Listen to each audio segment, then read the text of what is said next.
There are a lot of good things in this bill that we're discussing, a lot of good amendments that have been brought to the floor.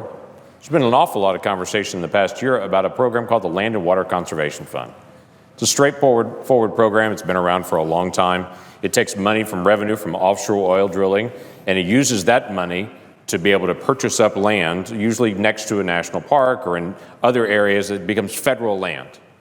The problem is, over the decades, we continue to accumulate more money into the Land and Water Conservation Fund, and we continue to accumulate more land into the federal roll, but we're not taking care of what we have. The issue with this particular version of the Land and Water Conservation Fund is it's not a short-term extension like it's always been in the past. It's a permanent program that's put into place. Permanent meaning there are no changes. So permanently, we put in a structure that continues to purchase federal lands without maintaining those lands. We all know it. We all see it. Year after year, everyone said we should add more to maintenance, but year after year, we actually just buy more land using the Land and Water Conservation Fund and never use other budget funds for maintenance because, quite frankly, there are a lot of other vital federal issues that need to be paid for. So the simple solution to this is take the money from the Land and Water Conservation Fund and make sure that one simple thing is done. When we purchase land, we also maintain that land with that funding. We also take care of the backlog. This amendment's very straightforward, that we use 50% to purchase land, 50% to maintain land until at least we get down to a $1 billion backlog. And then we can consider. $1 billion backlog is the goal. And in some ways, this has become controversial, which I can't believe it would be controversial to say, let's try to work our nation down to only $1 billion backlog in our maintenance for all of our federal facilities.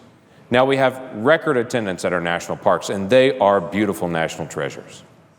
But if we can't maintain them, then we reinforce what is already true, that the federal government is the largest landowner, largest land controller, and the worst landowner in the country.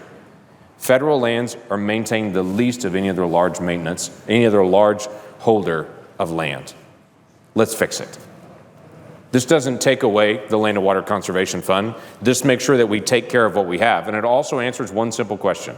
When we purchase land and bring it in, we make sure that we set aside money at that moment, also make sure we can fix it. Quite frankly, it's fairly straightforward. Mr. President, today my daughter turned 16 years old. She will at some point get a used car. I'm sure it'll be a doozy. We're thinking somewhere around a 1978 Volvo, nice and tough, indestructible. But at some point she'll end up with a used car. But the requirements for her in that used car, she has to be a part of the purchase of it. And when we buy that car, we're not going to use everything in our savings account, nor allow her to use everything in her savings account to buy it. She has to have enough money to be able to put gas in it and to be able to maintain it when it breaks down, because it's a car, it will break down. This change in the Land and Water Conservation Fund is no more simple than that. Whenever we put new land in the inventory, we make sure that we have money set aside to make sure that we can actually take care of it.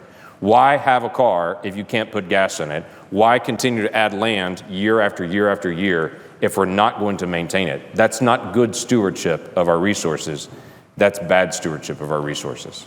This amendment says, before we make this program permanent, let's fix the structure of this program to make sure that we're also watching out for the program long-term as well. One other quick note.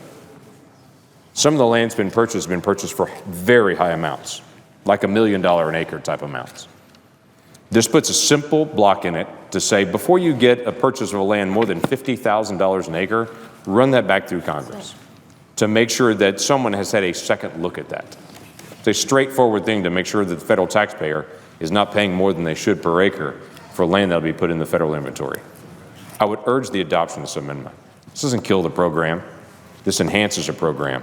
It allows us to take better care of our federal land and to engage with that. With that, Mr. President, I would yield the floor. Mr. President.